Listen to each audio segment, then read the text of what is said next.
Sullivan, who's going to give us our next presentation. Kathryn is a Discovery Manager at the University of Manchester Library and has been since 2013. She's responsible for leading the Discovery and Metadata team, a significant component of Collection Strategies Division. And she's previously worked at UCLan, University of Salford, British Council and Wigan and Lee College. And she's been involved with cataloguing for 34 years. So if anyone can tell us something, it's going to be Kathryn, I think. So with that, I think if we could start Kathryn's presentation, that'd be brilliant. Hello everyone. My name is Kathryn Sullivan and today I want to talk to you about metadata at the University of Manchester Library, linking my presentation to the conference theme of bigness. I will be sharing with you my thoughts about the impact of bigness relating to metadata practice in a large academic institution from my position of Discovery Manager within the Directorate of Collection Strategies. This session will outline the challenges managing multi-format content with multi-system metadata can bring in relation to a large institution. More importantly, it will touch on how size can provide both a significant challenge but also a comparably significant opportunity to advocate for change within the metadata ecosystem. The presentation will provide examples of how Discovery Metadata team at Manchester has developed into new schemas and systems. It will outline how, by embedding the specialist skills of a multifaceted team within projects and developments, it subsequently built relationships across the library and the university. Finally, it will outline how the power of size can be utilised to coordinate a regional voice such as Northern Collaboration to strengthen advocacy for metadata quality and share good practice. Firstly, let me introduce you to the background, outlining the landscape which I will be referring to in this presentation. This slide provides an overview of the size and significance of the library services and its diverse and specialist collections. It also indicates a range of audiences impacted by services we provide. Let's look at this in more detail. Managing metadata bigness. I'm talking here about metadata managed within multiple systems. Descriptive metadata is managed, manipulated and stored with several platforms and systems. Ex Libris, Library Management System, Luna, Digital Asset Management System, Elgar, and most recently launched Manchester Digital Collections and Manchester Digital Image Viewer. This is a new resource exploring high quality images for cultural collections and research projects at the University of Manchester. For digital preservation, we store digital objects with metadata within Preservica. And research metadata is also maintained within the current CRIS, Current Research Information System, which is pure. This includes the research outputs for the University of Manchester, such as articles, books, book chapters, student theses, datasets, etc. All of these come with their own variety of schema and level of detail. There are several access points for discovery, and our goal is to ensure seamless access and availability via intuitive search as well as serendipitous discovery. A desirable outcome would be a single discovery experience, and over the years we have sought to provide a seamless universal discovery. Some of our audiences tend to compare their search experience to that of Google, which we cannot possibly replicate. We must be realistic about our user preferences and the needs of the differing audiences. One size does not fit all. Let's also consider the variety of formats: print, electronic, books and serials, databases, digital objects, and audio-visual formats and streaming services. These are all provided for a variety of audiences: undergraduates, postgraduates, researchers and academics. And then there's the variety of collections, from the modern collections to the special collections, which include rare print books, manuscripts, archives, incunabula, and the university PhD thesis. Coming with this is a variety of collaborative partnerships: Ex Libris, OCLC, MBK and Library Hub, and Ethos. So big challenges. Firstly, size and diversity of collections can provide a significant challenge, notably the sheer size of collections as demonstrated in the last couple of slides. We are committed to make discoverable and accessible. How do we ensure we can provide a discovery service fit for the purpose of our audiences and their varying needs in a timely way? The growth and dominance of e-resources, what I can only describe over the past 6 months as an e-resource explosion, with significant growth in the volume of content, including a diversity of information providers and systems, and subsequently a variety of metadata quality. The sheer volume of e-content, which was particularly noticeable at the beginning of the COVID pandemic, with free access being enabled and released by providers. All these changes to collection content, provider, access rights, all play their part to challenging metadata management at scale. Then there's demand for digital access. Creating new digital content is in demand. There is a growing necessity to enable digital access to our collections, not only from a researcher's perspective, but also from the public audiences. Images and related descriptive metadata on demand and in demand. Migrating metadata between systems for us has meant moving content from Luna, the digital asset management system, to MDC, the digital image viewer, where subsequent research into the collections can be added and shared through transcription and translation within the contents of specific collection research.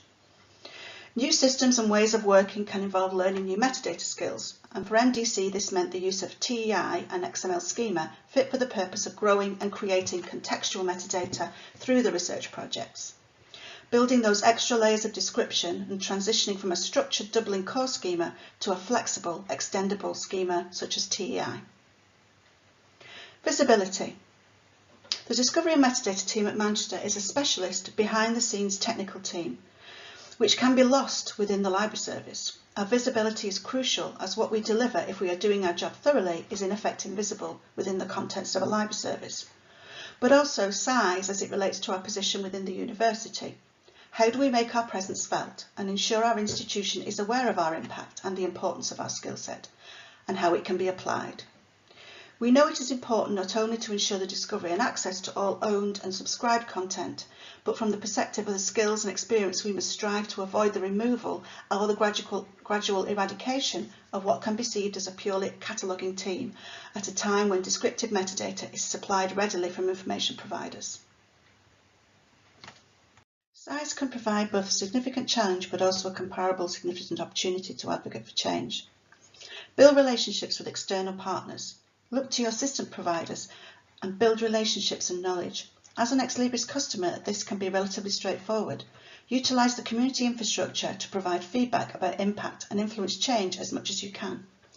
Influencing change via the systems routes, for instance with Ex Libris, the new enhancement requests and the ideas exchange. Certainty about the capabilities of our LMS is so important. Being prepared to raise functionality issues and advocate for improvements is key.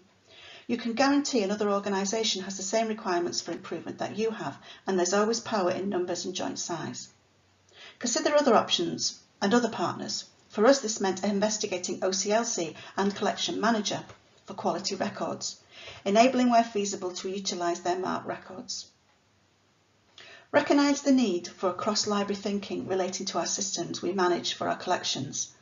At Manchester, we created working groups to consider best use of the systems we subscribe to. These development groups advise on improved functionality for both the library management system and the Discovery interface systems. We link into the scheduled monthly release updates for both these areas, which can roll out significant systems changes, including optional functionality that may require decision-making for configuration. In one meeting, we can check across the library service not only for decisions, but also information sharing, making everyone in the library aware this is a growing product. By doing this, we are constantly building our working knowledge of the systems and feeding into their developments. Think big and make small changes to release the power of discovery. In discussion with information providers, discovery is the trump card. Low access statistics usually indicate low usage, which can be an indication of poor, inefficient metadata. Building relationships step by step across the library where discovery is key. Look for those avenues where metadata skills and experience and knowledge can be applied. At Manchester, a digital collections engagement group was created to investigate the usage and engagement of collections, including within that group our e-resource metadata specialist, Emma, alongside colleagues from collections development and management and academic engagement. This group will influence potential new subscriptions and renewals and ensure their publicity. Usage is a deciding factor. Metadata is an asset here. I understand that with limited team and staff resource, metadata and cataloguing teams are sometimes put in the position of accepting low quality and external systematic solutions. This is where it can be important to call on the power of networking with other institutions as well as inclusion in national initiatives and developments such as the Library Hub. Strengthen advocacy for metadata quality and share good practice. A really good example for the power of advocacy can be seen in the work that Emma Booth has done with NAG and SUPC. A presentation relating to this progress is scheduled later in the conference. Develop skills and think strategically. We have seen the impact of metadata in bulk and electronic and digital. The opportunity to catalogue the book on hand has changed significantly. We are working in a time of data manipulation and management and require the skills to deliver descriptive quality at a distance where feasible. Utilising systematic solutions is essential, whether that's the application of your system's functionality, for instance, normalisation rules in the case of ALMA, or the likes of MarkEdit and OpenRefine. To help this, we recently completed a skills audit as an opportunity to capture the skills we have and update where needed. It's been particularly useful now that more training and development has moved online. The team have been able to take advantage of library use training and share their knowledge with the rest of the team. The balance of doing and learning is essential here, and I shall come back to that later in the presentation. You can determine discovery as the remit for the team and consider a fit-for-purpose approach for metadata. This way you can apply levels of description appropriate for the resource with the intention of upgrading it later if required. At Manchester, we have just enabled the brief level functionality within ALMA. This way we can see the depth of metadata within the database and consider how we can improve our legacy metadata. Also, tap into collection development requirements as a quality measure for metadata for the comparison and analytics. This is another avenue to advocate for quality. Here are some examples of how we've developed into new schemas and systems. Embedding the skills of the team within projects and developments. We shared our skill set with relevant library teams. We embedded our skills within projects and developments, and we developed the knowledge of our skills within the university. Strong links have now been forged following our inclusion in 3 significant university-wide projects: the implementation of Pure and the continuing metadata curation, the implementation of Manchester Digital Collections and continuing metadata creation, and the implementation of Figshare as a research data repository and dataset integration into Pure. The library joined the University Research Office to implement a CRIS, Current Research Information System, working directly with the University Research Office, advising on metadata best practice, working with the metadata created by the researcher, and validating metadata within Pure, ensuring links to the research outputs, taking a lead for dataset metadata and functionality, and now linking Ref 21 submissions to physical outputs. New skills and metadata type for us, which has now been built into the research data relationship with the library research data management team. It requires delicate handling of metadata created by the researchers. We have helped create training documents with the Research Office to advocate for consistency and accuracy, and we now curate research outputs and publications within Pure to ensure their access and discoverability. The university project to implement a digital image viewer linked research and researchers to special collections. This required collaborative working, leading to the creation of a cross-functional library team, with metadata assistants within the Discovery and Metadata team, ensuring quality and advising on best practice. Manchester Digital Collections provides high-quality imaging. It also requires TEI schema knowledge and expertise. Most importantly for us, this has enabled us to acquire new metadata skills and knowledge. It enables rich contextual metadata to be created, enabling transcriptions to be added by researchers. The development of a cross-functional team brought together the expertise of photographers, curators and the metadata assistants for the imaging service. Moving the specialist imaging cataloguing skills into the Discovery and Metadata team enabled experience transfer and skills sharing. This has later ensured staff resource to undertake the TEI training and skills building required for MDC. Now in phase 3 of implementation, we are considering further developments and moving towards business as usual. This project funded extra metadata assistant resource as well as a TEI project coordinator who were both managed from in the Discovery and Management team.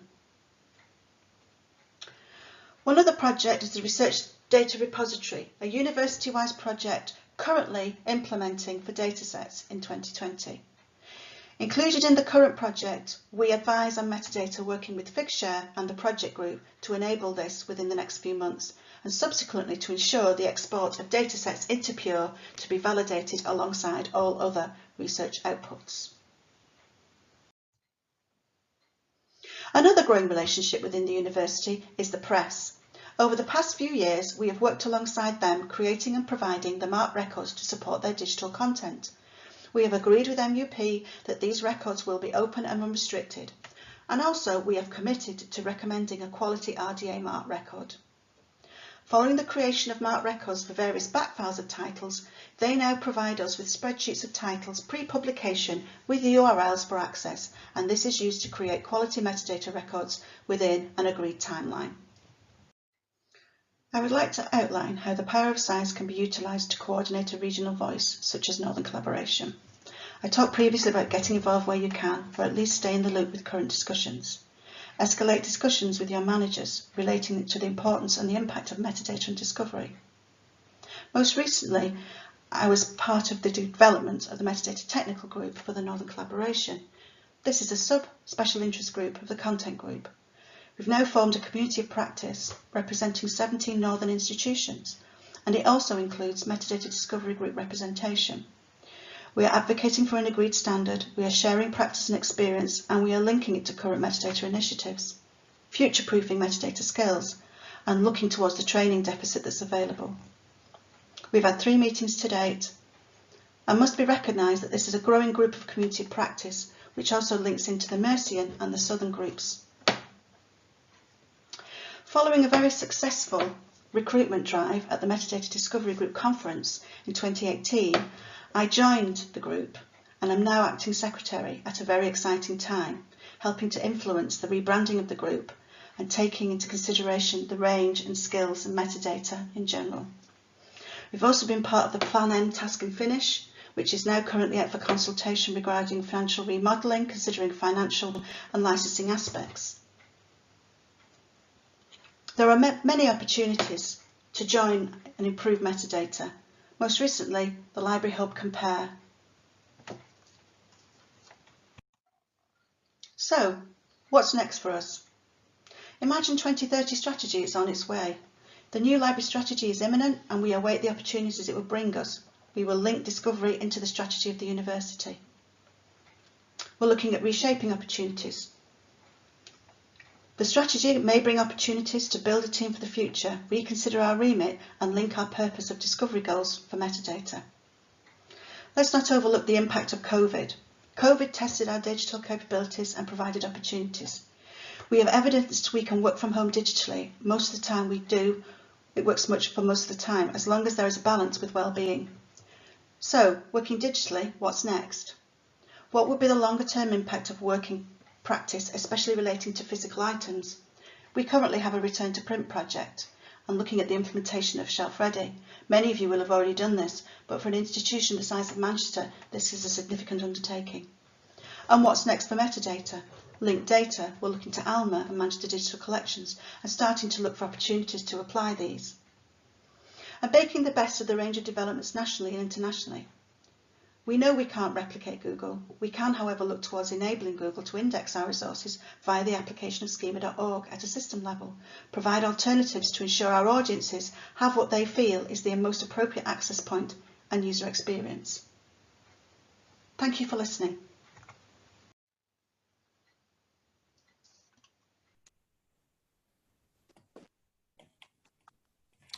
Thank you, Kathryn.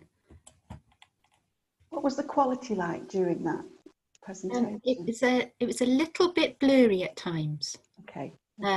But certainly I could read all the slides. Good. I'd like to point out as well, for everyone's benefit, that whilst we're trying to record all of the presentations, what we are doing is recording a recording. So we are expecting that there might be some quality issues, But what we will be doing with the permission of all of the presenters is making these presentations available as separate items via a SlideShare account. But really what we wanted to do was try and capture the presentation and then the question and answer session, because obviously when you're at a conference, they are often really crucial in terms of bringing out points that have been made in the presentations. So that's just a little bit of extra housekeeping there. Okay, I think what we will do now is just check. I haven't got any questions coming in yet, but I have two that I wanted to ask you, Kathryn, because I think they're the types of questions that we'll all be asking ourselves. The first really relates to, you alluded to the future there and the skill sets that you have within your team at Manchester. What would you say is the most important skill at this point in time? Is there one that you can pinpoint, or a suite of skills that you think are absolutely essential? I suppose a suite of skills, not just apart from the behaviours of being extremely flexible. Obviously, I call it a metadata skill set. It's because of the passion, it's because of the consistency, it's because of the individual who are going to that sort of, and I know that can't be classed as a skill, but you usually get those people who are really, they're looking for the outcomes, they're looking to improve things. We know that we end up in with Mark. Mark is sort of our bread and butter. But we also can see how we can apply that. So when we have the opportunity to consider, I suppose, a building up of that, I mean, a lot of these schemas we talk about, the principles at the bottom of these schemas are the same. I think if you've started with a Mark background, even just recognizing those fields, if you're coming in at a sort of like early career level and understanding the quality side of it and where you get the metadata and how many systems there are, it is that basic look for that consistency. The format of something, you know, all the principles are the same is what I would say. And sometimes I think when people are faced with the thought of new schemas, there's a little bit of fear, should I say. And it's like everything. It's like Mark, you build it up over time, you become familiar, you like read it and you use it. And I feel as though the same principles apply to the other schemas. Once you've got that core of what you know metadata should be and what its purpose is, then I think you're just applying a different framework. I hope that answers your question. Yeah, actually, Sally has asked, how did you carry out the skill set audit at Manchester? We did it, a very, very pared down exercise. Basically what we did was we started off, we sort of, as a group of people, we had an away day at one point and we talked a lot about in our team. I am lucky to have a significant team, and we had an away day where we talked about what we thought we were good at, what we thought we should be doing. We basically pulled out all the elements of all the jobs that we do, all of those sort of individual things. I mean, you can start off with the likes of the known things like being able to create a marked record. We applied principles like the systems that we use, being able to create normalization rules within ALMA, so that we ended up, after sort of talking it through between us all, pulling out all the individual strands of different tasks. And then as a spreadsheet, we shared that amongst the whole team, and people had time to reflect upon, look at their day-to-day, see what they did, how it applied.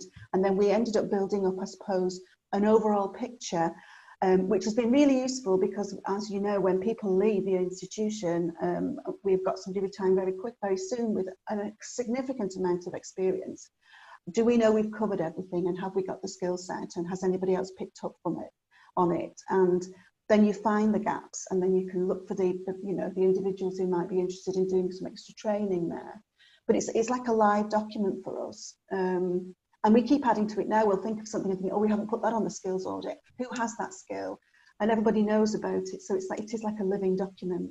Yeah. And actually, we've got two people have asked, or three people now have asked a very similar question. So Helen, Amy, and Vaso are all asking about, could you tell us more on the involvement of the metadata team in Pure and MDC? Certainly. Two very distinct projects, both of which I came into them as part of the project. So the